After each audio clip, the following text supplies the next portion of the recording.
Hi friend, চলে যাচ্ছি, যেতে ইচ্ছে করে না, তবু প্রকৃতির টানে একসময় সব কিছুরই শেষ আছে।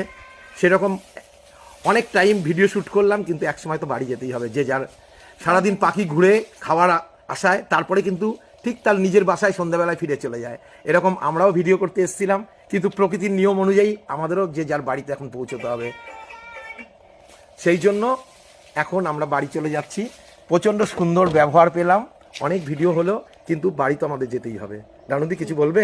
ভালো লেগেছে আমাদের? হ্যাঁ ভালো লেগেছে, খুবই ভালো। তোমরা সবাই ভালো। আবার আসতে পারি? অবশ্যই আসবো। যেই দিন আসবো, টক আম মানে কাঁচা আম আর নতুবা মিষ্টি আম, তোমার আবদার ঠিক আছে। একদম পূরণ করব। ভালো থেকো, সুস্থ থেকো, আনন্দ থেকো, ঠিক আছে? আচ্ছা, টাটা। বাড়ি চলে যাবো এবার, ঠিক আছে? ওনাদের আবার টাটা। দেখা হবে, আবার দেখা হবে এক সময়, হ্যাঁ, আবার বলো আসবো, টাটা। ঠিক আছে? আবার আসবো। টাটা করে দাও। টাটা।